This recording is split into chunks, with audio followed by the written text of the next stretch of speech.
We have to do a one-form flow, and a couple of guys and a bunch of potato growers up in Idaho, David South,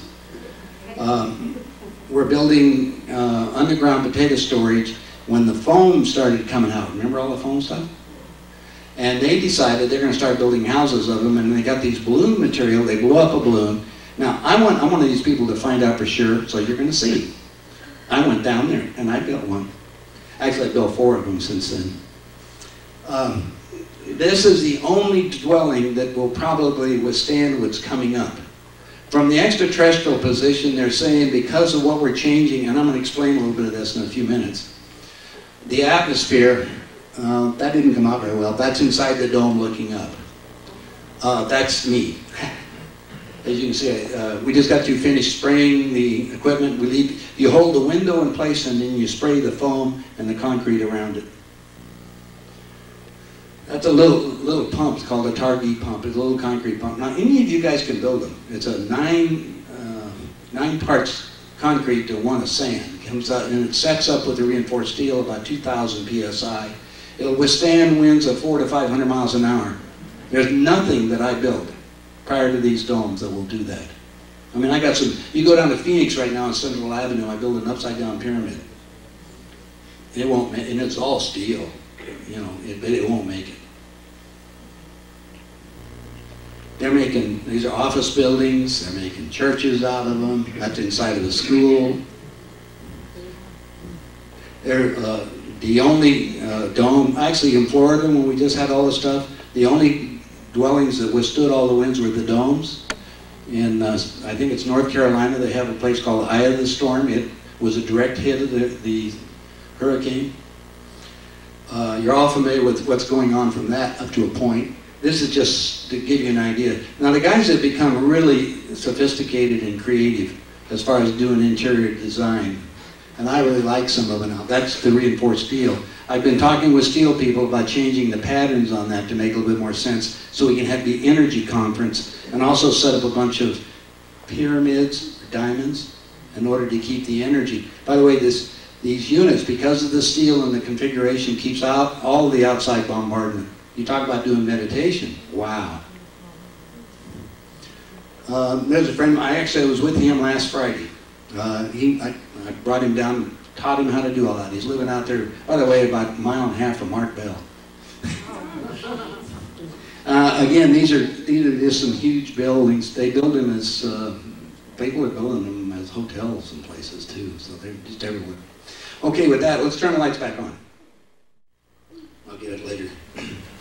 Okay, now I'm going to share with you a little bit else of what I found, what we're doing to ourselves. We are doing everything to ourselves. Remember the old law, what you put out, you're going to get back? Let me give you some history of what's going on the planet, and you're free to challenge it. I wish you would, because I hate to hear it.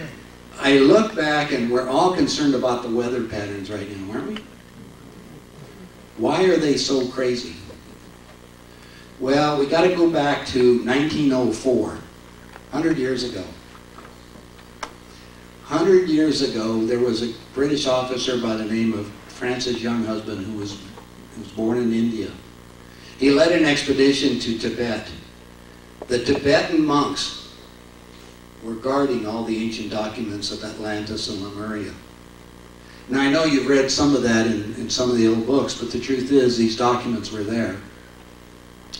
In the documents, it showed this planet was engineered for 500 million people, was going to flip on its axis about the year 2000. Interesting. And also the secrets of nuclear fusion. Now, yeah, let's go back to 1900. Fewer than 5% of the people in the United States were literate. In other words, could read or write. He didn't know what to do with this information, so he gave it to his boss, who was Lord Curzon, who was a viceroy in India, appointed from London, remember? England run more problems. Anyway, he didn't know what to do with the data, so he sent it to the center of the universe, and that was London. The London scientists at that point decided that they would research this information because it was so profound. At that time, they had determined there was 2 billion people on the planet, 4 times their its carrying capacity. So they set into motion what they call Project Eden Return. Remember the Garden of Eden? And they notified the best scientists in the world, which were the Germans under Bismarck at that time. Bismarck led an expedition to Tecumseh, Siberia. The purpose was to explode a nuclear bomb to flip the planet on its axis prematurely. 90% of the population lives next to the ocean. If this planet flips, what do you think is going to happen to the ocean? Most of the people are going to get wiped out. So they're going to play God. Now they're doing this in 1904.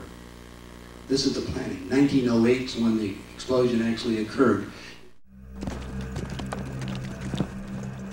Shortly after 7 a.m. on June the 30th, 1908, in the cold vastness of central Siberia near the Tunguska River, farmers, herdsmen, and trappers watched in awe as a round and cylindrical object glowing with a blinding white light and a fiery tail streaked across the morning horizon. At the time, the object was 6 to 10 kilometers above the ground, directly over a desolate region of tundra and pine forest. At 7:17, the unknown object exploded in a tremendous ball of fire, completely destroying an area of over 2,000 square kilometers, equivalent to an area larger than Los Angeles or New York City. The resulting firestorms lasted for several weeks, burning an additional 10,000 kilometers surrounding the flashpoint. This explosion could be felt several thousand kilometers away. Strangely though, upon investigation of this location 19 years later, no impact crater of any kind was found. No one, until now, knew exactly what the object was that caused this massive explosion.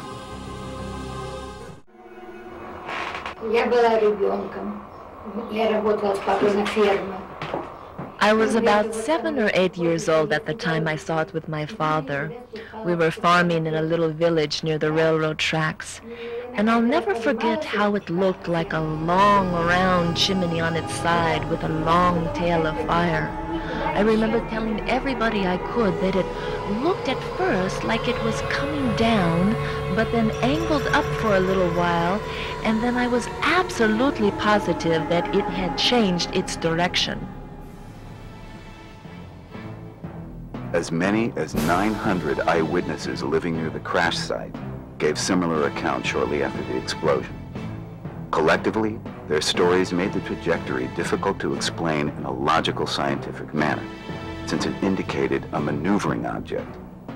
Physically, it is impossible for a meteor or comet to fall through the Earth's atmosphere, being pulled by gravity, then change direction.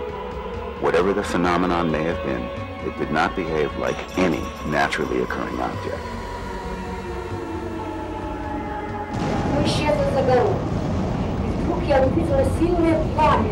It disappeared over the next mountain ridge.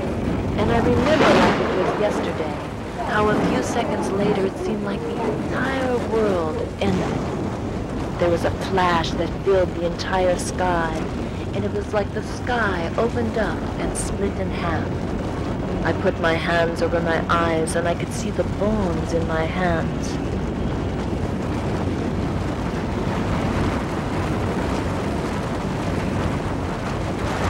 In modern terms, the blast was equivalent to 40 megatons, approximately the size of the largest thermonuclear bomb. The explosion was so massive, it was over 2,000 times the explosive power of the atomic bomb dropped on Hiroshima on August 6, 1945. In addition, many people living near the explosion site were reported to have died of an unknown illness, showing symptoms not previously documented in that region.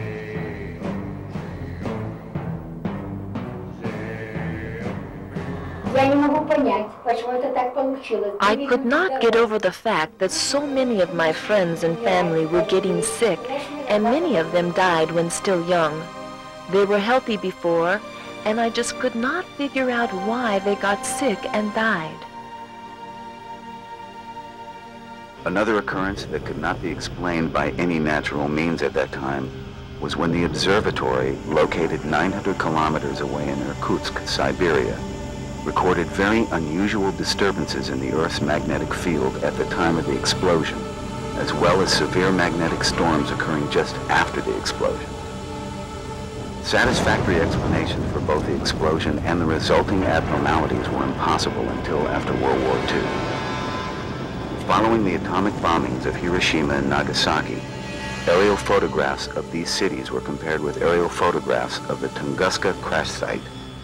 They were surprisingly and stunningly similar, with the notable exception that the Tunguska site was tremendously larger by comparison. In addition, people living near the two bomb blasts in Japan exhibited identical symptoms to those from Tunguska. Many experts came to believe that the people who died of the strange illness near Tunguska did so as a result of radiation poisoning. So they're going to play God. Now they're doing this in 1904. This is the planning. 1908 is when the explosion actually occurred. They miscalculated because the calculations were based on the sun coming up from the east that they used and setting in the west, but the planet had flipped before. When I went to School of Mines, you go outside the back door, or in geology class, you're measuring magnetic flows. You can see that we've done it. You know, that's a sea coast at one time. At 6,000 feet. Just to give you an idea how these things change. Anyway, the Germans kept this information pretty secret, except for, I have documents in 1938 that they were selling nuclear enriched uranium to the Japanese in 1938. At the end of World War II, we took out the nuclear submarine right out of the chute from the Germans. We were also, Hitler, have to understand, Hitler was being financed by Prescott Bush, or that was one of his deals we were going on. And the scientists were sharing a lot with us, and what did we start doing? We started doing above ground nuclear testing. So did the Soviets. So did the Chinese. And the extraterrestrials are very concerned about it because of what it's doing to all of us. There's a Dr. Gary Gibbs, a guy in New York, contacted me a few years ago. And Gary says, I've traced down the radiation, and radiation transfers by a process called mimetrics, or mimicking. If you get radiated, you eat a plant that's radiated, and you eat it, you're going to get it. Now, we don't want to tell you guys, but most of the herbs that you get right now that come into the United States are radiated. You don't kill any bugs or anything, you just radiate them.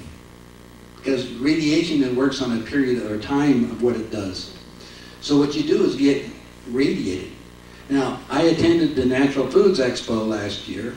I sat in on the meetings on the scientists as they're determining what I call the spin doctors on what you're considered labeling. Remember how we talked about human resources? Guess what the buzzword is now for radiating food? Cold pasteurization.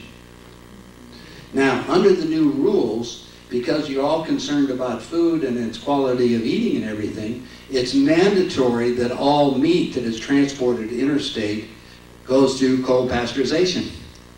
I.e., all hamburgers at McDonald's, all, you understand what I'm saying? So what is this doing to you? The process is increasing. It's like the food that, Gary wrote the book called The Food That Lasts Forever. It's in my catalog. And to give you some background, I suggest you check it out. It's even more scary than that. Then us idiots, again, I've got some videos, I don't have them in my catalog right now. You can see all the explosions we did in the higher atmospheres. Once the Russians acquired the technology to explode thermonuclear weapons, they conducted numerous experiments and test detonations high in the atmosphere.